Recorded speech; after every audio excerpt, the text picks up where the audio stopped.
মাছে ভাতে বাঙালি, এই প্রবাদটা আমাদের সবারই খুব প্রিয়। আজ আমি আপনাদের জন্য নিয়ে এসেছি একদম ঘরোয়া স্বাদের ভোলা মাছের দুর্দান্ত স্বাদের রেসিপি। ভোলা মাছের এই একটা রেসিপি দিয়ে আপনি পুরো ভাতটা খেয়ে ফেলবেন।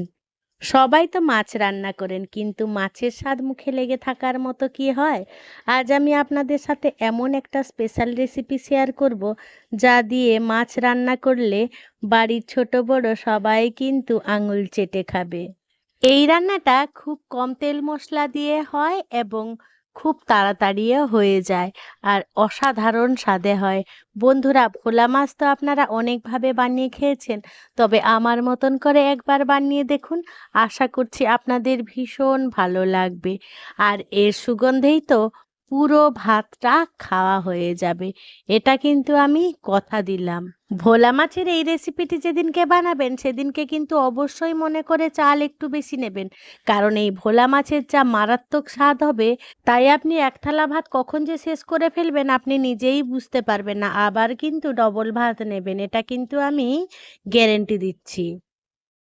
নমস্কার বন্ধুরা, ইজি কুক চ্যানেলে আপনাদের সবাইকে স্বাগত জানাই। চলুন শুরু করছি। এই মারাত্মক স্বাদের ভোলা মাছের রেসিপিটি বানানোর জন্য প্রথমেই আমি এখানে 6 পিস ভোলা মাছ নিয়ে নিয়েছি। আপনাদের পরিমাণ মতন মাছের পরিমাণ বাড়িয়ে বা কমিয়ে নেবেন, তবে এখানে ভোলা মাছগুলো খুব বেশি ছোট নয়, আবার খুব বেশি বড় নয়, মিডিয়াম সাইজের নিয়েছি। এবারে মাছগুলো ধুয়ে পরিষ্কার করে নিয়েছি। এবারে মাছের পরিমাণ অনুযায়ী নুন দিয়ে দিলাম, আর দিয়ে দিলাম হাফ চামচ এরকম একটু লঙ্কা গুঁড়ো, আর দিয়ে দেবো পরিমাণ মতন হলুদ গুঁড়ো। এই নুন, হলুদ, লঙ্কা গুঁড়ো দিয়ে যদি মাছগুলোকে আমরা মেরিনেট করি, তাহলে মাছের স্বাদ কিন্তু দ্বিগুণ বেড়ে যায়।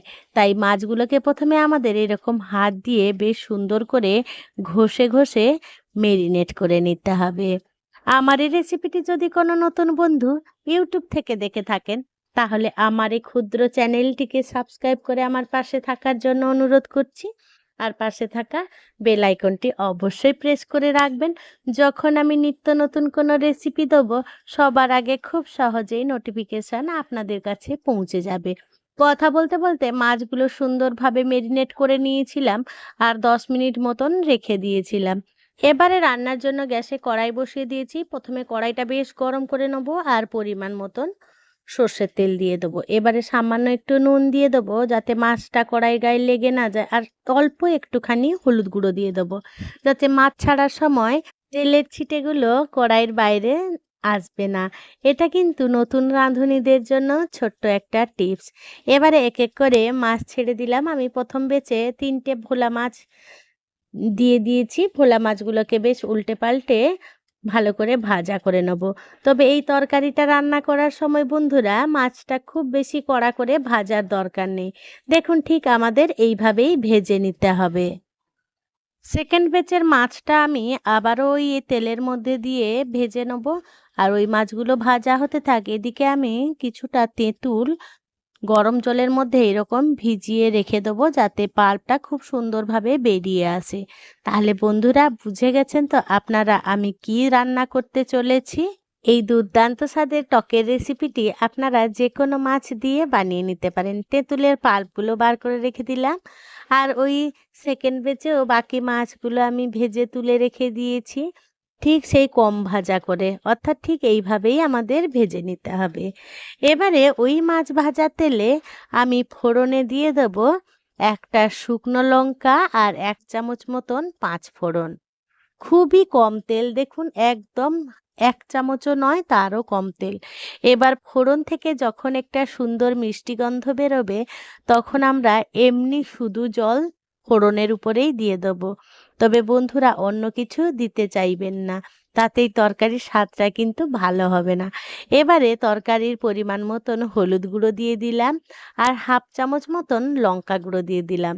দিয়ে ফোড়নের সাথে এই জলটাকে একটু ভালো করে মিশিয়ে নেব। এবারে জলটা যেই ফুটবো ফুটবো হয়ে আসবে, এবারে বের করে রাখা তেঁতুলের পাল্পটা এবারে দিয়ে দেবো। আপনারা যে পরিমাণ ঝোল খাবেন সেই পরিমাণ ঝোল রাখতে পারেন, তাতে কোনো রকম অসুবিধা নেই। এবারে ঢাকা চাপা দিয়ে ঝোলটা ফোটা অবধি আমরা অপেক্ষা করব। ঝোলটা ঠিক এইভাবে টগবগ করে ফুটে উঠলে ভেজে রাখা এক এক করে মাছ আমরা ছেড়ে দেবো। এখানে আমি আরো একটা কথা আপনাদের বলে রাখি, আপনারা যেরকম টক পছন্দ করেন সেই রকম কিন্তু তেঁতুলের পাল্পটা আপনারা নিজেরাই ঠিক করে নেবেন। অর্থাৎ আপনাদের স্বাদের মতন টকটা বাড়িয়ে বা কমিয়ে নেবেন। এবারে এক এক করে মাছ দেয়া হয়ে গেলে খুন্তি দিয়ে নাড়াচাড়া করে মাছগুলোকে এই ঝোলের মধ্যে ডুবিয়ে নেব, যাতে মাছগুলো খুব সুন্দরভাবে সেদ্ধ হয়। এবারে এই টক রান্নাটা করে নেব একদম গ্যাসের ফ্লেম লো টু মিডিয়াম আঁচ করে রেখে প্রায় 5 থেকে 6 মিনিটের মতন। কারণ টক যতই ফুটবে তত কিন্তু স্বাদ বাড়বে। তাই কথাতেই আছে, ঝোল ফুটলে মাটি আর টক ফুটলে খাঁটি। তাই যতটা সময় থাকবে সেই রকম আপনারা টকটাকে ফুটিয়ে নেবেন। টকটা খুব সুন্দরভাবে ফুটে উঠেছে আর মাছগুলোকে দেখুন ঝোলের মধ্যে দিয়ে দিয়েছি। এবারে স্বাদ মতো নুন দিয়ে দিলাম আর দিয়ে দেবো প্রায় 2 চামচের মতন চিনি। চিনিটা অবশ্যই অ্যাড করবেন, নয়তো এই টকটা খেতে মোটেও ভালো লাগবে না।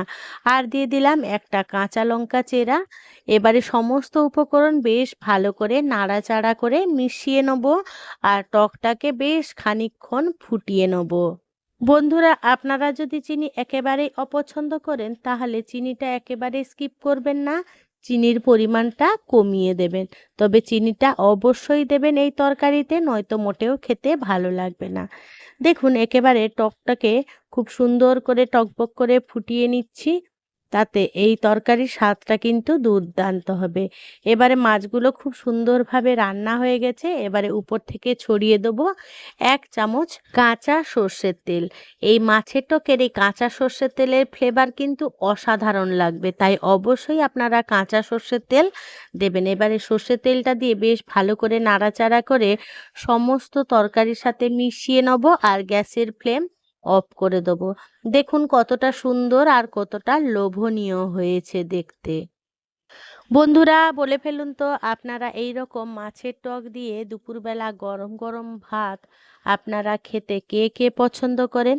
সেটা কিন্তু আমাকে কমেন্টে জানাতে একেবারেই ভুলবেন না। দেখলেন তো বন্ধুরা, একেবারে কম উপকরণ কম তেল মশলায় তৈরি হয়ে গেল দারুণ সুস্বাদু একদম মেদিনীপুরের স্টাইলের মাছের টকের রেসিপি। তাহলে বন্ধুরা, আপনাদের আজকের এই মাছের টকের রেসিপিটি কেমন লাগলো সেটা কিন্তু কমেন্টে জানাতে একেবারেই ভুলবেন না। যদি কোনো অংশে একটুও ভালো লেগে থাকে তাহলে ছোট্ট একটা লাইক করে দেবেন।